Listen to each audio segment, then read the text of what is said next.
will go to a nice house where there will be a lot of little girls, and you will play together, and I will send you plenty of books, and you will grow so fast that it will seem scarcely a year before you are big enough and clever enough to come back and take care of Papa.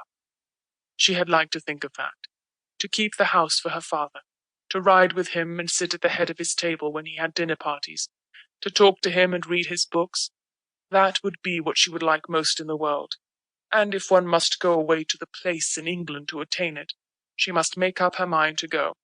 She did not care very much for other little girls, but if she had plenty of books, she could console herself. She liked books more than anything else, and was, in fact, always inventing stories of beautiful things and telling them to herself. Sometimes she had told them to her father, and he had liked them as much as she did. "Well, Papa," she said softly, "if we are here, I suppose we must be resigned." He laughed at her old-fashioned speech and kissed her. He was really not at all resigned himself, though he knew he must keep that a secret. His quaint little Sara had been a great companion to him, and he felt he would be a lonely fellow when, on his return to India, he went into his bungalow, knowing he need not expect to see the small figure in its white frock come forward to meet him. So he held her very closely in his arms as the cab rolled into the big, dull square in which stood the house which was their destination. It was a big, dull brick house, exactly like all the others in its row, but that on the front door there shone a brass plate on which was engraved in black letters, "Miss Minchin, Select Seminary for Young Ladies." "Here we are, Sara," said Captain Crewe, making his voice sound as cheerful as possible. Then he lifted her out of the cab, and they mounted the steps and rang the bell. Sara often thought afterward that the house was somehow exactly like Miss Minchin. It was respectable and well furnished, but everything in it was ugly, and the very armchairs seemed to have hard bones in them. In the hall, everything was hard and polished. Even the red cheeks of the moon face on the tall clock in the corner had a severe, varnished look. The drawing-room into which they were ushered was covered by a carpet with a square pattern upon it. The chairs were square, and a heavy marble timepiece stood upon the heavy marble mantel. As she sat down in one of the stiff mahogany chairs, Sara cast one of her quick looks about her.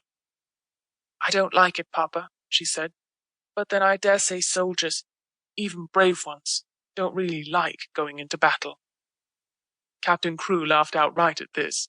He was young and full of fun, and he never tired of hearing Sara's queer speeches. "Oh, little Sara," he said, "what shall I do when I have no one to say solemn things to me? No one else is as solemn as you are." "But why do solemn things make you laugh so?" inquired Sara. "Because you are such fun when you say them," he answered, laughing still more.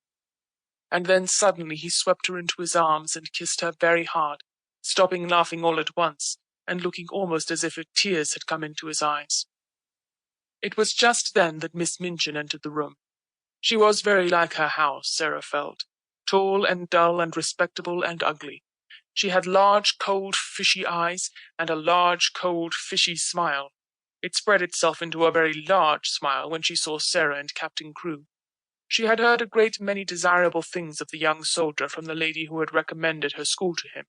Among other things, she had heard that he was a rich father who was willing to spend a great deal of money on his little daughter. "It will be a great privilege to have charge of such a beautiful and promising child, Captain Crewe," she said, taking Sara's hand and stroking it. "Lady Meredith has told me of her unusual cleverness. A clever child is a great treasure in an establishment like mine." Sara stood quietly, with her eyes fixed upon Miss Minchin's face. She was thinking something odd as usual. "Why does she say I'm a beautiful child?" she was thinking. "I am not beautiful at all. Colonel Granger's little girl, Isabel, is beautiful. She has dimples and rose-coloured cheeks and long hair the colour of gold. I have short black hair and green eyes, besides which I am a thin child and not fair in the least. I am one of the ugliest children I ever saw. She is beginning by telling a story." She was mistaken, however, in thinking she was an ugly child. She was not in the least like Isabel Grange, who had been the beauty of the regiment, but she had an odd charm of her own. She was a slim, supple creature, rather tall for her age, and had an intense, attractive little face. Her hair was heavy and quite black, and only curled at the tips.